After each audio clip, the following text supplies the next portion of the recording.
ভিডিওটি junior homeopathic চিকিৎসক বন্ধুদের দেখানোর জন্য এবং শেখানোর জন্য।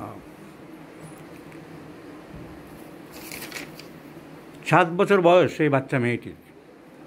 শি ইজ 7 years old, কিন্তু 7 বছর ধরেই শ্বাসকষ্টে ভুগছে এই মেয়েটি। জন্মের 1 মাস পর থেকে আরম্ভ হয়েছে, সেই শ্বাসকষ্ট এখনও চলছে, রেহাই দিচ্ছে না এর বাবা মাকে। So the dyspnea for last 7 years started immediately after birth or after 1 month, and that is still continuing. চিকিৎসা হয়েছে, হোমিওপ্যাথি ডাক্তারদের দেখিয়েছে, অ্যালোপ্যাথিতে নাম করা চাইল্ড স্পেশালিস্ট দেখিয়েছে,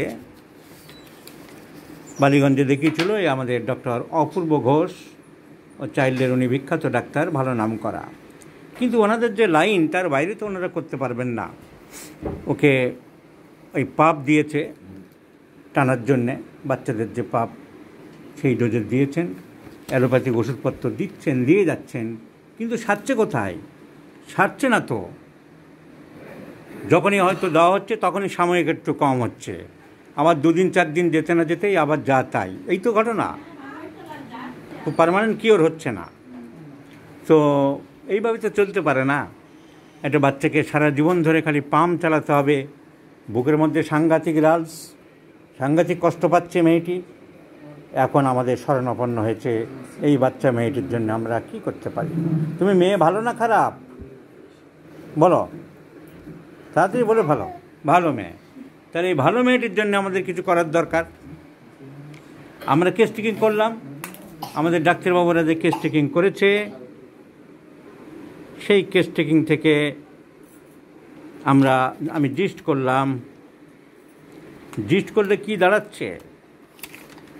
ফ্যামিলি হিস্ট্রিতে অ্যাজমা, লাং ক্যান্সার, বাতের ব্যথা। সো ফ্যামিলি হিস্ট্রি জিস্টে এটা লেখা হয়নি।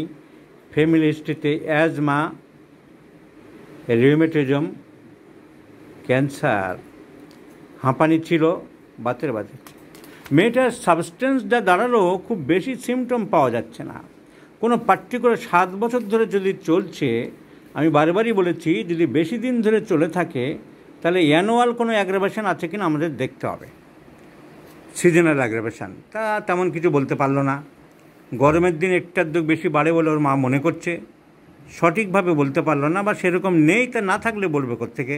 শীতকালে বাড়ে কি বর্ষাকালে বাড়ে ওটা ওরা বুঝতে পারছে না, কারণ সব সময় তো দেখছে, প্রত্যেক দিনই তো হচ্ছে। শীতকালটা একটু কম ছিল, সব সময় দেখছে। 24 ঘন্টার মধ্যে দেখি আমি অনেক দিন ধরে চলতে লাগলে 2টো modality is very very important. একটা হচ্ছে সিজনাল মডালিটি, কোনো পার্টিকুলার সিজনে কোনো রোগ বাড়ে কিনা, চর্মরোগ হোক, শ্বাসকষ্ট হোক, বাতের ব্যথা হোক, যেগুলো সুদূর প্রসারী রোগ, কোনো পার্টিকুলার সিজনে বাড়ছে কিনা, আর 24 ঘন্টার মধ্যে স্পেসিফিক টাইমে বাড়ছে কিনা। টাইম বা parts of the day, morning, noon, evening, forenoon, afternoon, evening, before midnight, after midnight, late night, এরকম বাড়ছে কিনা, কিংবা স্পেসিফিক টাইম 6টায়, 7টা, 8টা, সকাল 9টা, 10টা, এগুলো আমি বারবারই বলেছি। অনেক ওষুধ আছে, কতগুলো বিশেষ ইম্পর্টেন্ট মেডিসিন আছে, যেমন সকাল 7টায় ইউপেটোরিয়াম পারফোলিয়েটাম, সকাল 9টায় ক্যামোমিলা, সকাল 10টায় নাট্রামিউর, 11টায় সালফার, 12টায় জিঙ্কাম মেটালিকাম, 1টা থেকে 2টো আর্সেনিক অ্যালবা, 3টের সময় এপিস বেলোডোনা থুজা, 4টে থেকে 8টা লাইকোপোডিয়াম, হেলেবরাজ, ম্যাকফস, কলোসিন, রাত 9টায় ব্রায়োনিয়া, রাত 11টায় ক্যাকটাস, রাত 12টা থেকে 1টা আর্সেনিক অ্যালবা, রাত 2টো থেকে 4টে ক্যালিকার্প, রাত 3টেই আমনকার্প, ভোরের দিকে ন্যাট্রাম সাল, পডোফাইলাম, এটসেট্রা। তাহলে এগুলো আমাদের জিজ্ঞাসা করতে হবে। কিন্তু জানা গেল যে রাত্রের দিকে একটু বাড়ে, স্পেশালি মিড নাইটের দিকে, 11টার দিকে, তাও সঠিক করে জোর দিয়ে বলতে পারলো না। প্রত্যেক দিন যে একই সময় হবে তা তুমি জোর দিয়ে বলতে পারলে না, তাই তো? ঠিক নেই। অনেক কিছু কিছু সময় দেখেছো, অনেক সময় দেখেছে সন্ধ্যা থেকে শুরু হচ্ছে, কিন্তু এখন আবার দেখছে সকাল থেকে শুরু হচ্ছে। তাহলে পার্টিকুলার মডালিটি আমরা কিছু পেলাম না, তাহলে কী ওষুধ দেবো? আমরা কিছুই পাচ্ছি না। সর্দি প্রায় লাগে, ফ্যামিলি হিস্ট্রিতে অ্যাজমা, ক্যান্সার, ঘাম বেশি, ঘামটা বেশি, এটা তুমি বলেছ। কোথায় বেশি হয় মনে হয়? গলার কাছে, আপার পার্ট অফ দ্য বডি ঘাম বেশি হয়, মেয়েটির আপার পার্ট অফ দ্য বডি। মাথা ঘামে, বালিশ ভেজে, ঘাড়ের দিকে বালিশটা ভেজে। দুধ ভালোবাসে, দুধটা খুব ভালোবাসে। ডিজায়ার ফর মিল্ক আছে, দুধ খুব ভালোবাসে। কনস্টিপেশন নেই, পায়খানা শক্ত হয় 2 দিন 3 দিন হলো না সেই রকম দেখা যায় না। পায়খানাটা রোজ করে, রোজ করো, গুড গার্ল গুড গার্ল, পায়খানাটা রোজ করে। তার এই মেয়ের জন্য কী ওষুধ দেওয়া যেতে পারে? আমাদের অনেকে বলছে মেডোরিনাম, ফসফরাস, ব্যাসিলিনাম, তো এরকম অনেকেই বলছে। তো এখন কথা হচ্ছে যে সব সময় তো ছবির মতন সব সিমটম পাওয়া যাবে না। This is called paucity of the symptoms বা ল্যাক অফ সিমটমস। এর মধ্যেই তো আমাদের বের করতে হবে। যে লোকটির 8 কাঠা জমি আছে বা 1 বিঘে জমি আছে, সে সাজিয়ে গুছিয়ে তার মধ্যে বাড়ি যদি করে, সেরকম তার মধ্যেও বাড়ি করা যাবে। যে গরিব মানুষদের 1 কাঠা বা 1.5 কাঠা জমি, তার মধ্যে তো তাকে বাড়ি করে দিতে হবে। তার ভিতর থেকে বাথরুম করতে হবে, বেডরুম করতে হবে, রান্নাঘর করতে হবে, ঠাকুরঘর করতে হবে, টয়লেট করতে হবে। তা 1 বিঘে জমি তো করা যাবে, 1 কাঠা জমি গরিব মানুষ তাকেও তো করে দিতে হবে। তাহলে সিমটম আমরা যেটুকু পাবো তার মধ্যে থেকে আমাকে বের করতে হবে। না পেলে তো সিমটম বানানো যাবে না, গার্জিয়ানদের ধমকানো যাবে না যে বানিয়ে বানিয়ে বলো। তাহলে দেখা যাচ্ছে মেয়েটার ঘাম বেশি, শরীরের উপর পাটে ঘাম বেশি। বমির একটা ইতিহাস আছে। আগে খুবই বমি করতো, সকাল দুপুর সন্ধ্যাবেলায় খুব বমি করতো। এই কথা তুমি বলেছ। এখন আর করে না বেশি? এখনও করে।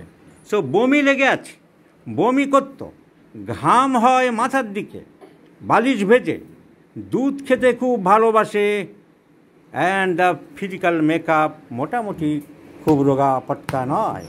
So calcarea curve is the choice of medicine. And calcarea curve আরেকটা বৈশিষ্ট্য হলো, calcarea curve acts better in children. Calcarea curve বাচ্চাদের ক্ষেত্রে বেশি ভালো কাজ করে যে কোনো রোগেই। সো ফেয়ার, ফ্যাটি অ্যান্ড ফ্লেভি কতকটা আছে, একেবারে বলা যাবে না যে নেই। ঘাম বেশি, উপরের পাটে ঘাম বেশি হয়, আপার পার্ট অফ দ্য বডি। মাথা ঘামে, বমির ইতিহাস আছে। সো সর্দি প্রায় লাগে, দুধ খেতে ভালোবাসে। So calcarea curve is the. রাগ বেশি না মিডিয়াম? খুব একটা বদরাগ নেই। তো calcarea curve is the mild temperament, good girl good girl. আমি তোমাকে গুড গার্ল বলেছি। So let's prescribe calcaria carb in 50 millisiemens scale of potencies, 0/1, 0/2, 0/3 once daily morning. সকালে একবার করে চলুক। এবং এই সবকে যদি আমরা আরোগ্য করতে পারি তাহলে আমাদের ক্রেডিট, তাহলে হোমিওপ্যাথি বাঁচবে। তাহলেই নানা রকম পেটেন্ট টনিক এসব দেওয়ার। গতকালই দেখছিলাম একজন ডাক্তার নিজের কী সব ওষুধ আবিষ্কার করেছে। লোহা নম্বর এত, কাঁসা নম্বর এত, পিতল নম্বর এত, এসব কোনো প্রয়োজন নেই। হ্যানিম্যানের তৈরি প্রুভিং করা ওষুধগুলোই যদি সিমটম মিলিয়ে দেওয়া যায়, রোগ আরোগ্য হবে।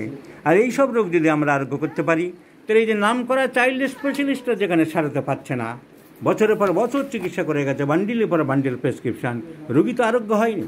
আমরা আরোগ্য করিয়ে এগুলোর চ্যালেঞ্জ নিতে পারি যা আপনারা হোমিওপ্যাথির সমালোচনা করতে পারেন, কিন্তু আপনারা যে কেস সারাতে পারেননি, মানে পার্মানেন্ট রিলিফ দিতে পারেননি।